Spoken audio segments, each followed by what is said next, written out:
Hello students, welcome to Easy Engineering. மறுபடியும் ஒரு instructions அண்ணா யூனிவர்சிட்டியிலேருந்து வந்திருக்கு. Office of Controller of Examinations of Anna University given an instructions to the students for November-December 2020 re-examination and which you are going to appear in April-May 2021. So இந்த November-December 2020 எக்ஸாமுக்கு ஏப்ரல்-மே 2021ல யாரெல்லாம் exams appear ஆகுறீங்களோ அவங்களுக்கான instructions கொடுத்துருக்காங்க. சரி, இந்த instructions வந்து நான் தமிழ்லையும் சொல்லிடுறேன், இங்கிலீஷ்லையும் சொல்லிடுறேன். ஏன்னா சில அதர் ஸ்டேட் ஸ்டூடெண்ட்ஸும் அண்ணா யூனிவர்சிட்டியில் படிச்சுட்டு இருக்காங்க. அவங்களுடைய வசதிக்காக இங்கிலீஷ்லையும் இன்னும் நல்லா புரியணுங்கிறதுக்காக வேண்டி நம்ம தாய்மொழியான தமிழ்லையுமே நான் எக்ஸ்பிளைன் பண்ணிடுறேன். இதில் ஃபர்ஸ்ட் பேஜில் கொடுத்துருக்கக்கூடிய இன்ஸ்ட்ரக்ஷன்ஸ் எல்லாம் வந்து காலேஜுக்கு கொடுத்துருக்கிறது தான். என்ன சொல்லியிருக்காங்கன்னா, ரிஜிஸ்டர் நம்பர், ஸ்டூடெண்ட்டோட name, mail ID, phone number, அவங்க எந்த சப்ஜெக்ட் எக்ஸாமினேஷன் அப்பியர் ஆக போகிறாங்கன்றதுக்காக அப்ளை பண்ணியிருக்காங்களோ அது எல்லாமுமே காலேஜுக்கு அனுப்பிட்டு இருக்காங்க. ஸோ காலேஜுக்கு ரிசீவ் ஆகிடும். காலேஜஸ் அவங்களுடைய ப்ரிலிமினரி ஒர்க்ஸ் என்னென்ன பண்ணணுமோ அதெல்லாம் பண்ண ஆரம்பிங்கன்னு சொல்லியிருக்காங்க. ஸோ இந்த இதில் உங்களுக்கு ஜென்ரல் இன்ஸ்ட்ரக்ஷன்ஸ் அப்படிங்கிறத ஃபர்ஸ்ட் சொல்லிடுறேன். இப்போ இந்த இன்ஸ்ட்ரக்ஷன்ஸ் எல்லாம் அண்ணா யூனிவர்சிட்டியிலேருந்து வந்திருக்குது அப்படின்னா கிட்டத்தட்ட ஒரு 17 பக்கத்துக்கு இருக்கு. ஸோ இதை வந்து நான் ஒரு 4 பார்ட் வீடியோவாக போட்டால் தான் உங்களுக்கு கிவன் கிளாரிட்டி கொடுக்க முடியும். ஸோ நம்மளுக்கு நினைக்கிற மாதிரி டீட்டெயில்டு வீடியோவாக பார்க்கணும் நம்ம பெட்டர் அண்டர்ஸ்டாண்டிங்க்கு.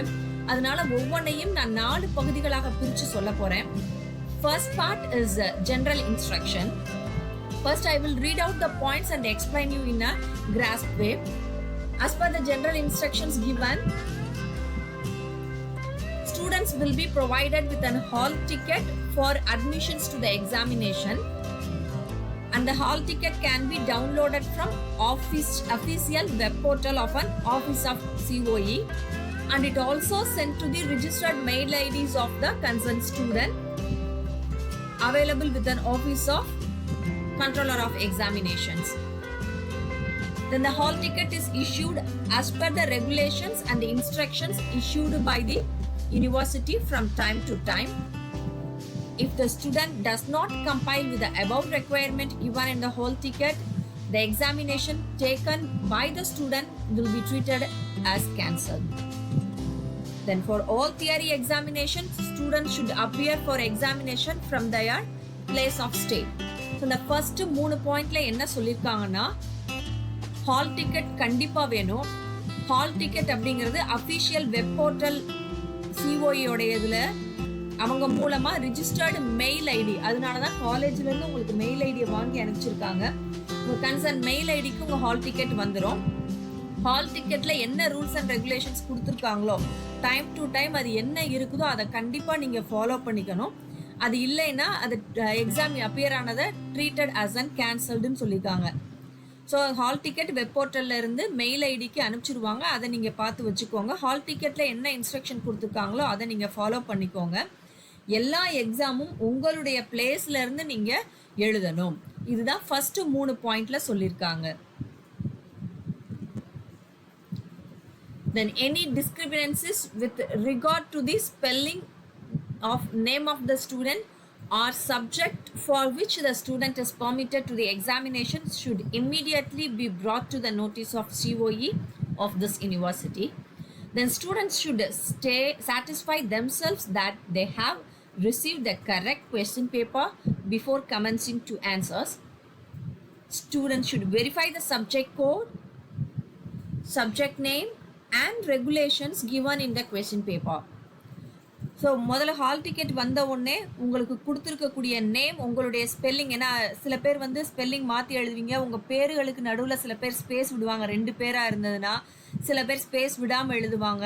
ஸோ இந்த இனிஷியலு பேர் இதில் ஏதாவது டிஸ்கிரிபன்சிஸ் இருந்தாலோ, குறைபாடுகள் இருந்தாலோ, அதை மாற்றணுங்கிற மாதிரி இருந்தாலோ, இல்லை சப்ஜெக்ட் நீங்கள் அப்பியர் ஆகிறது வந்து வேறு மாதிரி மாற்றி விழுந்துருச்சுனாலோ, நீங்கள் அப்ளை பண்ணது ஒன்று பட் ஹால் டிக்கெட்டில் வந்தது ஒன்று, அந்த மாதிரி ஏதாவது மாறுபாடுகள் இருந்தாலும் உடனடியாக சிஓஇக்கு அதை இன்டிமேட் பண்ண சொல்லியிருக்காங்க. அடுத்தது வந்து நீங்கள் கொஸ்டின் பேப்பர் ரிசீவ் பண்ண உடனே நல்லா ஞாபகம் வச்சுக்கோங்க, ஒரே சப்ஜெக்டு வேறு வேறு ரெகுலேஷனில் இருக்குது. இப்போ அரியரும் சேர்ந்து நடக்கலாம். எக்ஸாமினேஷன்ஸ்ன்றப்போ அரியர் எழுதுகிறவங்களும் வரலாம். சப்போஸ் தெரியாமல் வந்து ஒரே சப்ஜெக்ட் பேராக இருக்கும், ஆனால் வேறு ரெகுலேஷனாக இருக்கும். இது வந்து ரேராக நடக்கும். ஏன்னா ஒவ்வொரு ரெகுலேஷன்லேயும் அவங்க சப்ஜெக்ட் கூட மாற்றிருப்பாங்க.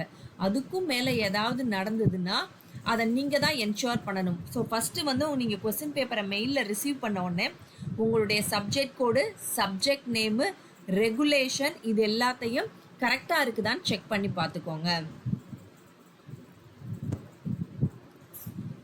தென் முக்கியமான point, students are instructed not to leave any pages blank in the answer script. Blank pages, if any, should be strike off using pen. Then answer must be written legibly in black or blue ink or ballpoint pen. Wrong register number or subject code in the answer book will entail summary rejection of an answer book. If the student gives any special mark, writes anything not related to the examination, then it will entail summary rejection of answer book. Then student will have to produce their hall ticket as and when the university demand it for verification. இதில் என்ன சொல்லியிருக்காங்கன்னா, எந்த பேஜையும் blank பேஜாக விடக்கூடாது. For example, கடைசியில் வந்து நீங்கள் 2 line தான் எழுதியிருக்கீங்கனாலும் 2 லைனுக்கு அப்புறம் இருக்கக்கூடிய வெற்று இடங்கள், பிளாங்க் ஸ்பேசஸை ஸ்ட்ரைக் அவுட் பண்ணணும். ஸ்ட்ரைக் அவுட்னா மேலேருந்து கீழே வரைக்கும் எண்டு வரைக்கும் டயக்னலாக அடிக்கணும். சில பேர் வந்து கிராஸ் மாதிரி 2 டயக்னலையும் கிராஸ் பண்ணிடுறாங்க, அதுவும் சேஃபர் சைடு தான். நீங்கள் கிராஸ்னால் சும்மா 2 லைனை மட்டும் அடிக்கக்கூடாது. நிறையா பேர் இதை பண்ணுறீங்க. மேலே ஆரம்பித்து, இப்போ இடது கை ஓரம் மேலே ஆரம்பித்து வலது கை எண்டு கீழே வரைக்கும் டயக்னலாக அடிக்கணும். அதே மாதிரி வலது கை மேலே ஆரம்பித்து இடது கை மேல் வரைக்கும் டயக்னலாக கிராஸ் பண்ணிடணும். எழுதுகிறப்போ ப்ளூ ஆர் பிளாக் கலர் இங்கு பெண்ணையோ பால் பாயிண்ட் பெண்ணையோ யூஸ் பண்ணுங்கள்.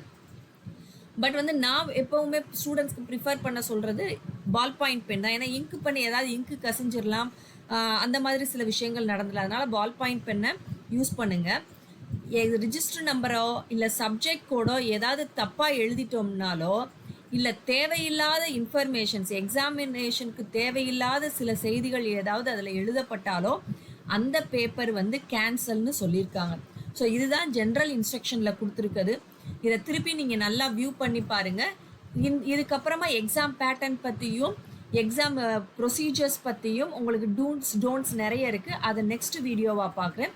ஒவ்வொரு வீடியோவினுடைய லிங்க்கையுமே, எல்லா வீடியோவுடைய லிங்க்கையுமே நான் உங்களுக்கு கொடுத்துறேன். Go through it. It is very useful. 2-3 தடவை பார்த்துக்கோங்க. அதன்படி இந்த ஆன்லைன் எக்ஸாமை சக்ஸஸ்ஃபுல்லாக கம்ப்ளீட் பண்ணுங்கள். All the best students. I will continue the same do's and don'ts of instructions from an Anna University re-examination continues in the next video. Thank you, students.